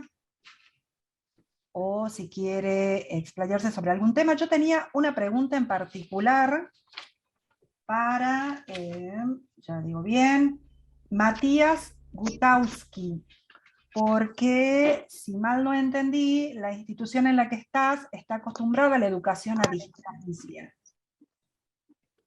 Entonces, en esa situación particular, ustedes se han contado, no sé, con herramientas, con experiencias, se compararon con otras.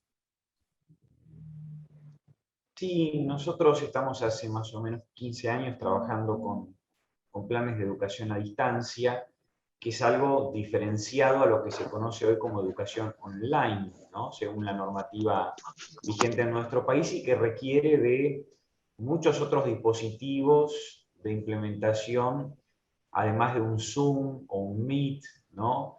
Que ha sido como la herramienta mediadora tal vez más importante en el conocimiento de estos últimos 2 años.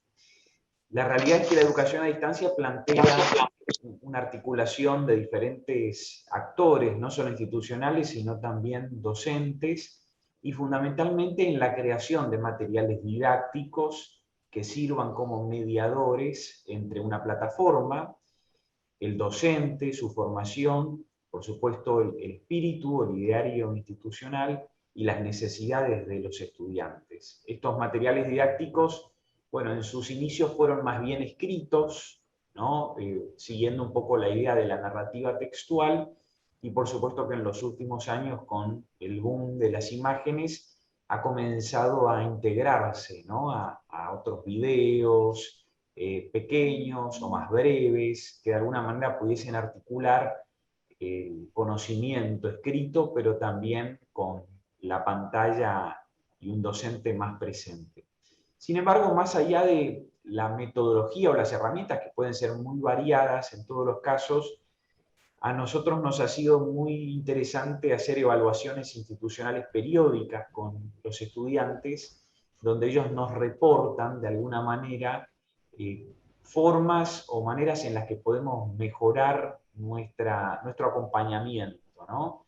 Y en esto hemos implementado, por ejemplo, un servicio de tutoría, donde se contacta a una persona que está capacitada, digamos, en esa dirección, con cada estudiante en una frecuencia dentro del cuatrimestre bastante importante, y esto es aparte del trabajo docente, como en una especie de acompañamiento o una tutoría muy personalizada y en relación a sus necesidades. Esto obviamente nos ayuda a contemplar otro tipo de necesidades que por allí para nosotros son las más importantes, ¿no? Las humanas que están detrás del aprendizaje.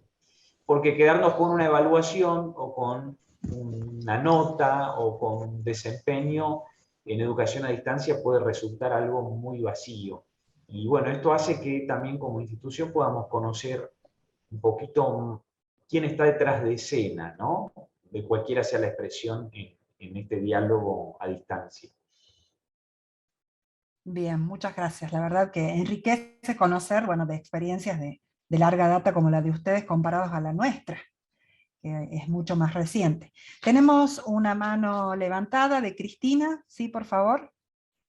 Sí, gracias, Edith. Mi pregunta es para el grupo que habló de potenciando la transferencia y la evocación al aprender gramática inglesa. Sí. Puntualmente hablaron de, cuando hablaban de transferencia, de recuperar desde la dimensión cognitiva y socioemocional.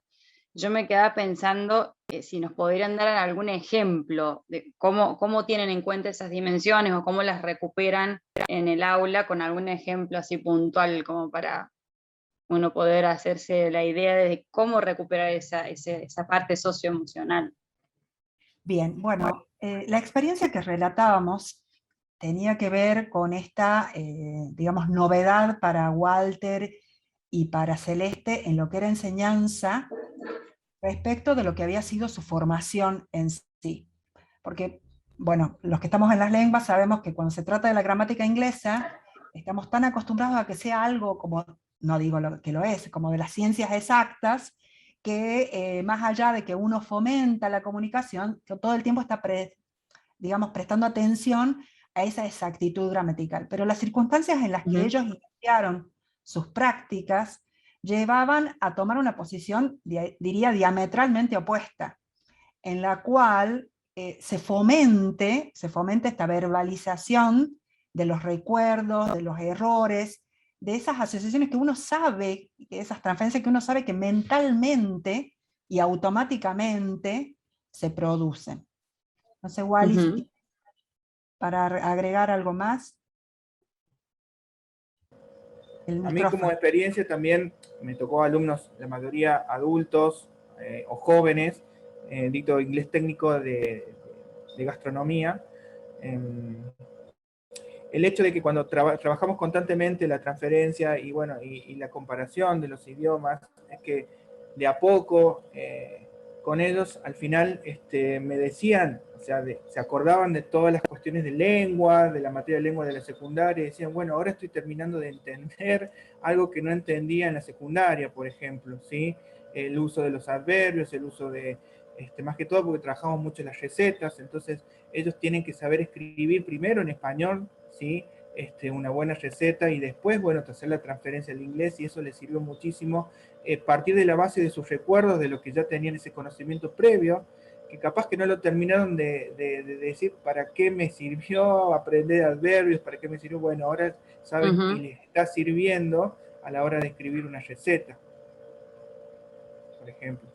Bien, como contextualizar esa gramática, digamos, ese lugar.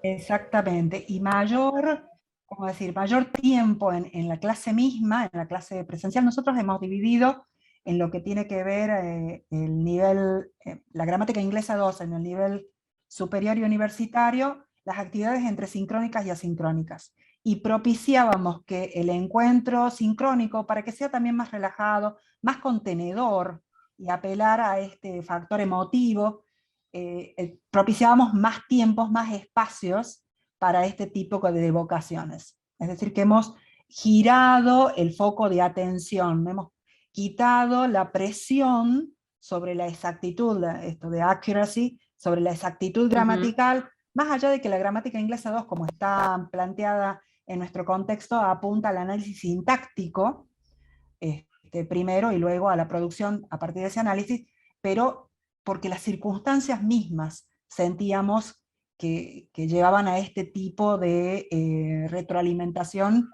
y este tipo de formación, ¿no? Hemos quitado, digamos, el peso sobre la evaluación sumativa y hemos trabajado más en el proceso. Bien, gracias. De nada. ¿Tenemos alguna pregunta más? Yo tenía una consulta para hacer a María Cristina Nieto, bueno, Claudia Marisa Bogino y Cristina Pérez, cuando hablaban de tener que combinar la presencialidad en un nivel con la no presencialidad en la otra, porque me hacía relacionar con esto de las aulas híbridas que se está, más allá del aprendizaje híbrido, las aulas híbridas que se están planteando como una alternativa para, bueno, aquellos que tienen la posibilidad de incorporar toda la tecnología, cómo en sí habían desarrollado esta posibilidad. Sí, les comento, nosotros acá en la provincia de San Luis tenemos la Universidad de La Punta, que es una universidad provincial que maneja toda la cuestión del sistema de formación para los docentes en los escenarios virtuales. Entonces, cada docente de la provincia tiene asignado una clave de acceso y con esa clave de acceso se habilitan los classroom para cada docente, para cada aula, para cada grupo de alumnos. Todo eso se maneja a nivel central en esa universidad que es la más tecnológica de las universidades que tenemos en la provincia. A partir de allí, nos contactamos con cada uno de los directivos de las escuelas de Justo Dará, de nivel primario y de nivel inicial. Ellas, a través de sus docentes, nos dieron acceso a esas aulas virtuales. Entonces, los alumnos estaban en clase presencial, estaban en el aula, y nosotros podíamos mirar lo que pasaba ahí, hacer observaciones a través de esa plataforma. Esa fue la combinación entre la presencialidad de los niños y niñas que estaban en las salas y en las aulas de primaria y de inicial, y nuestras estudiantes de práctica que hacían las observaciones mirando a través del Classroom que nos habilitaban a través de sus claves los maestros y las maestras. Esa fue la articulación, y bueno, también reconocemos que estos procesos fueron posibles porque cada uno de los docentes tenía su aula virtual en cada una de las escuelas de la provincia, ¿no? Acá justo está Cristina, que ella fue una de las actoras, ¿sí? Yo me encargaba de la cuestión esto de los vínculos, de la cuestión vincular, porque yo soy coordinadora de una de las carreras, pero acá está la profesora que hizo la actividad in situ. Estás muteada, Cristi. Ahí está. Ahora sí. Cuando nos referimos precisamente al diálogo interinstitucional, hacíamos foco en esto, en que una de las posibilidades más viales que existía era empezar a generar comunicación con estas instituciones que, de acuerdo a los decretos del Ejecutivo, dispuestos por el Ejecutivo, los habilitaba a la enseñanza presencial, mientras que las universidades estábamos limitadas, y en este encuentro con las instituciones hubo buen diálogo y posibilitó precisamente hasta la autorización, porque bueno, un poco la exposición de los niños para el registro y la observación de clases desde los domicilios particulares incluyó también una cuestión de exigencias y formalidades para que las maestras y los directivos dieran su puesta pusieran a favor de todos esta puesta en escena.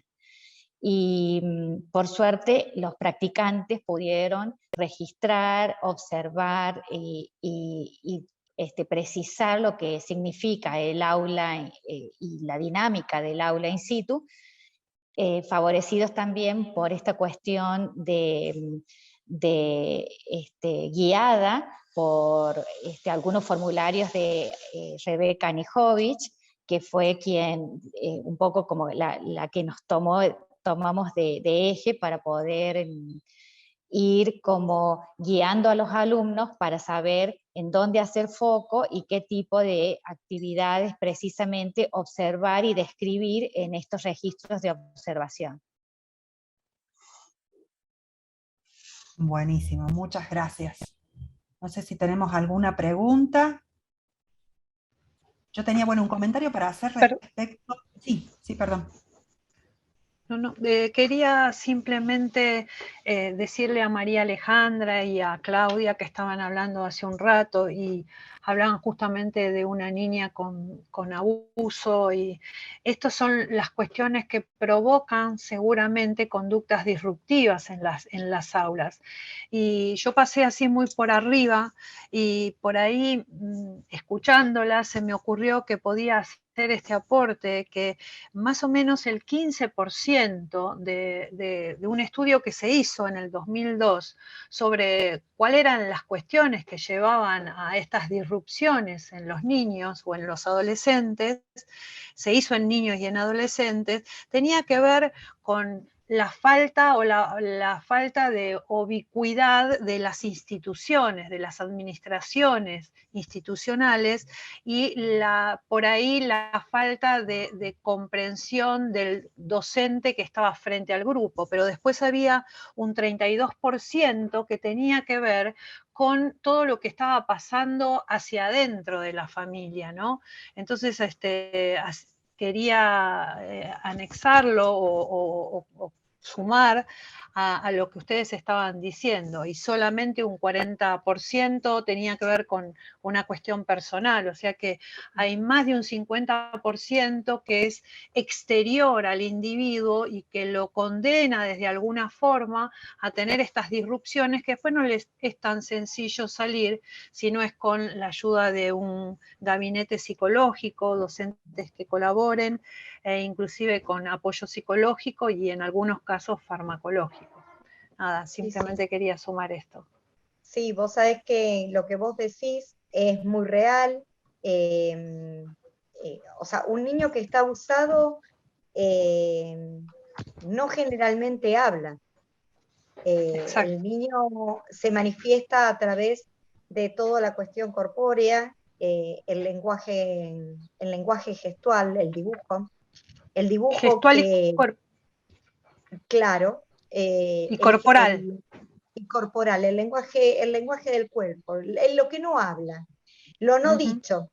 Y muchas veces estos niños, si no están observados pertinentemente por el docente, que es diríamos, el segundo lugar donde va, o el club donde el niño hace alguna actividad física, o el centro de salud, que son el primer escalón, diríamos, de la cadena de intervención, hasta llegar a la dirección de niñez, o la justicia, donde ya estamos en pasos más avanzados. Antes que llegue al ministerio pasa todo lo anterior.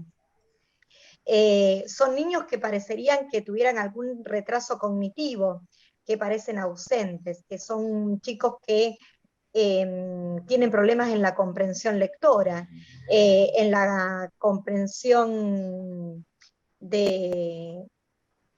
En la verbalización también, ¿no? En la lectura, en la lectoescritura. La lectoescritura, la letra, la forma de la grafía de la letra habla.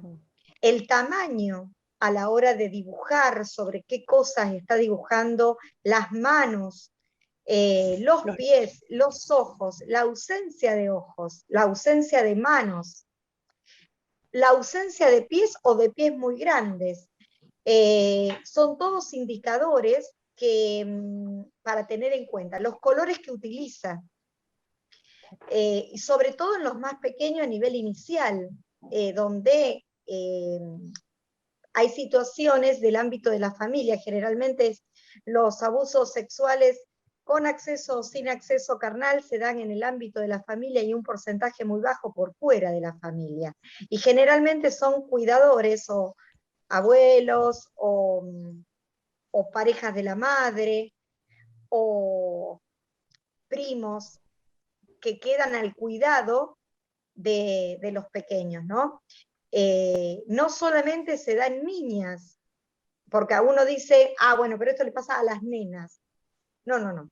Esto no le pasa a las nenas, le pasa a las nenas y a los nenes. Y el tema es cómo se naturaliza, el chico llega a pensar que esto está bien, que a la noche un adulto entre en la cama y o lo toque, o son chicos estimulados, entonces uno en el recreo los ve que va corriéndolos, queriendo dar beso a todos. Entonces esas son cuestiones de indicadores finitos a la hora de detectar un niño con una situación de abuso. La verdad que esas conductas, en lo que es la comprensión estricta de aprendizaje, son chicos que parecen que tienen un retraso madurativo. que vos decís, che, a este le falta como, en la jerga le falta un hervor, en la jerga docente, y no, muchas veces son niños que están atravesando situaciones que los están marcando, que hay vulneración de derechos, que no se advierte, hay encubrimiento por parte de los familiares, porque de eso no se habla, de eso no se dice.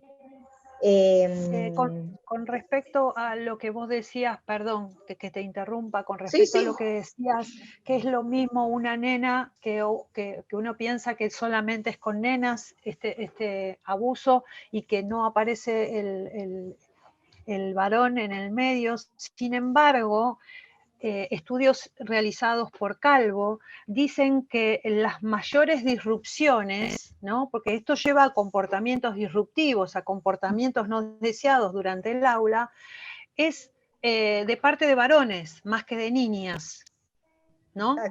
Esto es interesante asociarlo con esto que vos estás diciendo, en contraposición a lo que uno siempre piensa, ¿no? En el aula pasa una cosa y en la realidad está pasando por ahí otra. Sí, sí, totalmente. Y a veces el abuso no pasa solo por la cuestión sexual, hay otro tipo de abusos que no tiene que ver con el sexual, y hay cuestiones de violencia, donde el niño viene marcado a la escuela, y también son casos que hacen disrupción a la hora del aprendizaje. Y hoy las escuelas son espacios, lugares, donde, y más lo que es primaria, nivel inicial y hasta el secundario, porque los adolescentes de esto no están exentos. No. Las adolescentes, los adolescentes. Son espacios donde ellos se manifiestan, donde tienen la capacidad de poder poner en palabras cuando son más grandes, o expresarse de alguna manera. Está en el docente, y yo ahí apelo mucho a lo que es la formación docente, de que necesitamos formar desde los equipos docentes que están a cargo de las prácticas, de la pedagogía, de la psicología en los espacios de formación docente, al momento de tener estas cuestiones finitas de ojo, que yo le digo de tener esa observación, porque no alcanza más con ver, reflexivos. tener una reflexión, más empáticos. Hoy el docente no está solo para dar clase, como antiguamente estaba paradito en el estrado y de ahí alumno era alumbrado. Hoy el docente tiene una responsabilidad social frente a ese niño, niña que tiene delante. Porque detrás de cada niño hay una familia diferente. Por eso la disrupción a la hora de que el niño se manifieste o de que el niño pueda aprender. Se integra a la clase. Exacto, aprender con H intermedia. No solo hacerse del conocimiento, sino de esa cuestión de interacción social que tiene a los efectos de interactuar con ese otro que tiene al lado. Así es un tema fascinante, que podríamos, creo que, estar horas discutiendo y hablando sobre lo mismo. Sí, totalmente, y yo encima me engancho y puedo hablar 10 horas más. No, imagino que en situación de pandemia todo esto, bueno, se ha maximizado. Sí, exactamente. Se agudizó en situación de pandemia porque el niño estaba en la casa y el niño no en la escuela, porque la escuela es un espacio de sociabilización y es una pequeña sociedad en la cual el niño se adapta para después ser un ciudadano dentro de un gran tejido social más complejo.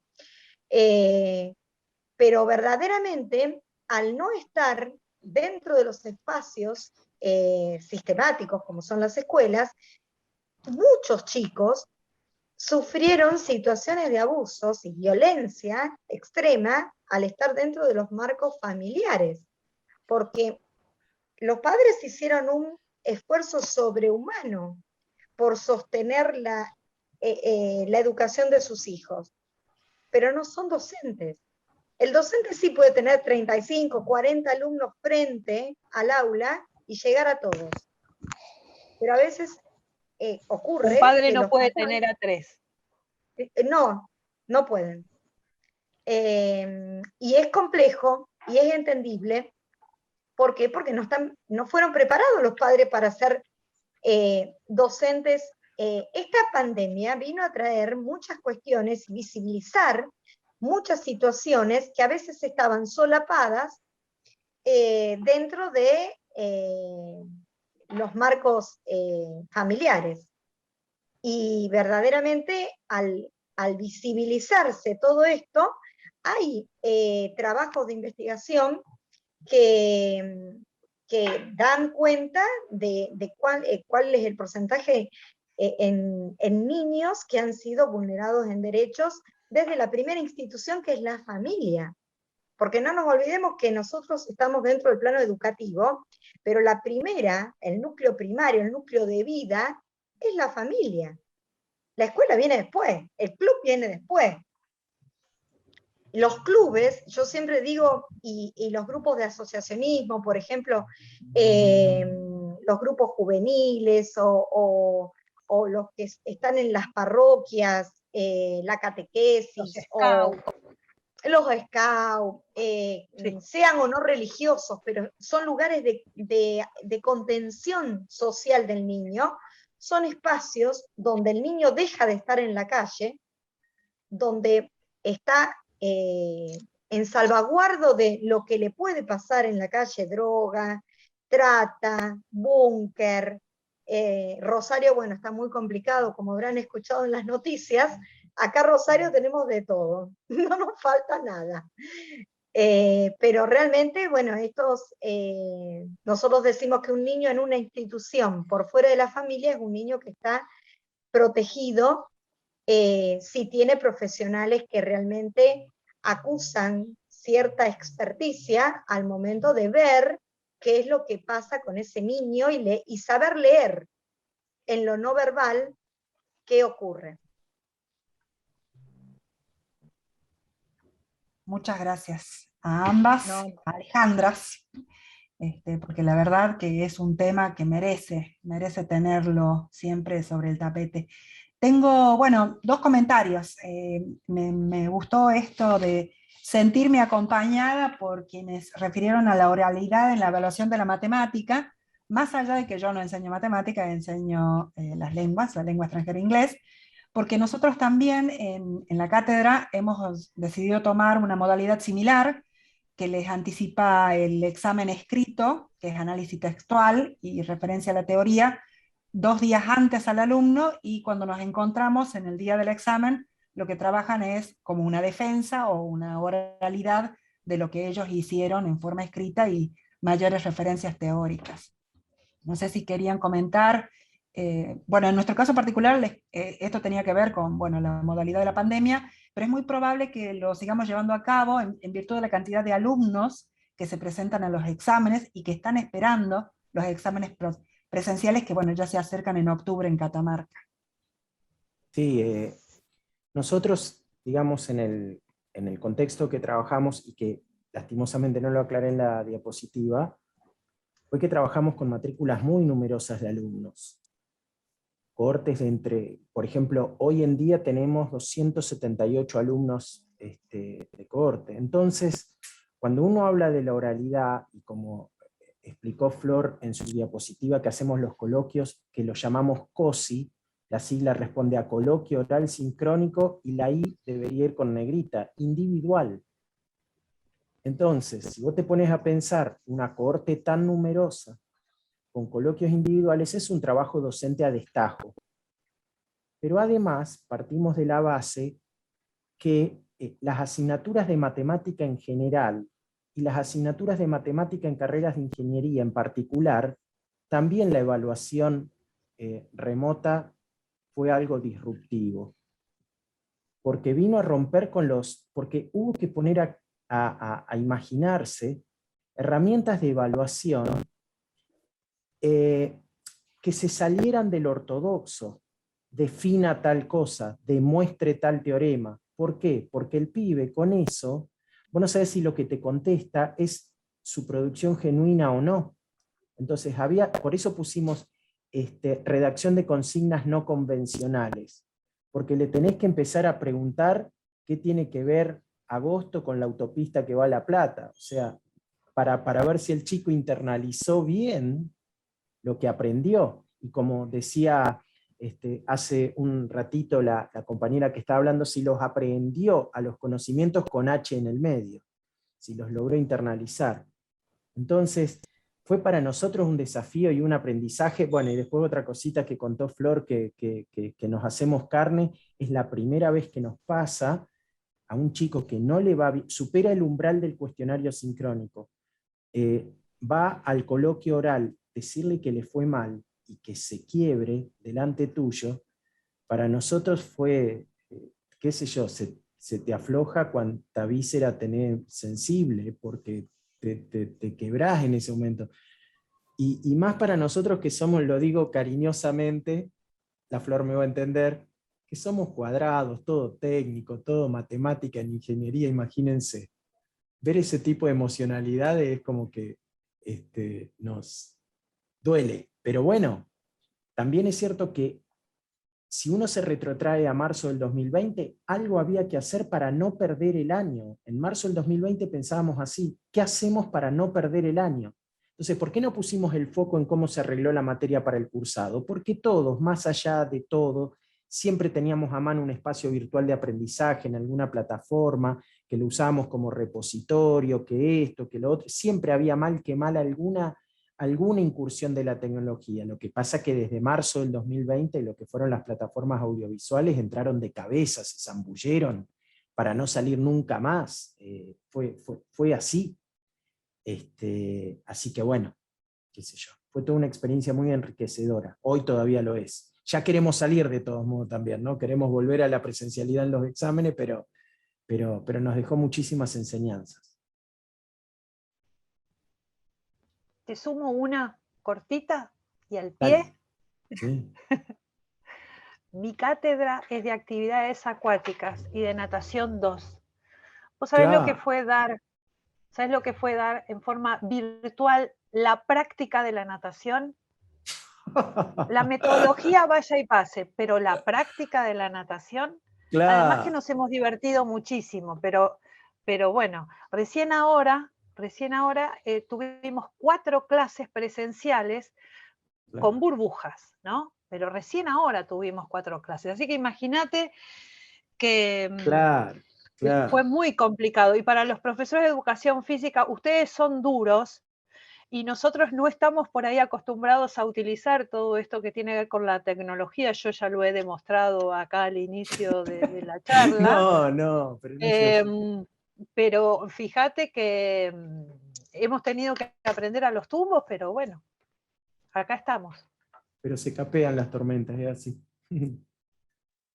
Yo creo que esto nos sorprendió a todos y todos aprendimos sobre la marcha. Esto no estaba previsto, que de un 19 para un 20 de marzo todos estuviéramos guardados. Yo recuerdo el 19 que se anunciaba que salimos como locos para la guerra. El secretario se llevó carpeta, yo me llevé otra cosa, el regente se llevó lo otro. Dividimos el trabajo porque no sabíamos qué pasaba, era como si venía una guerra.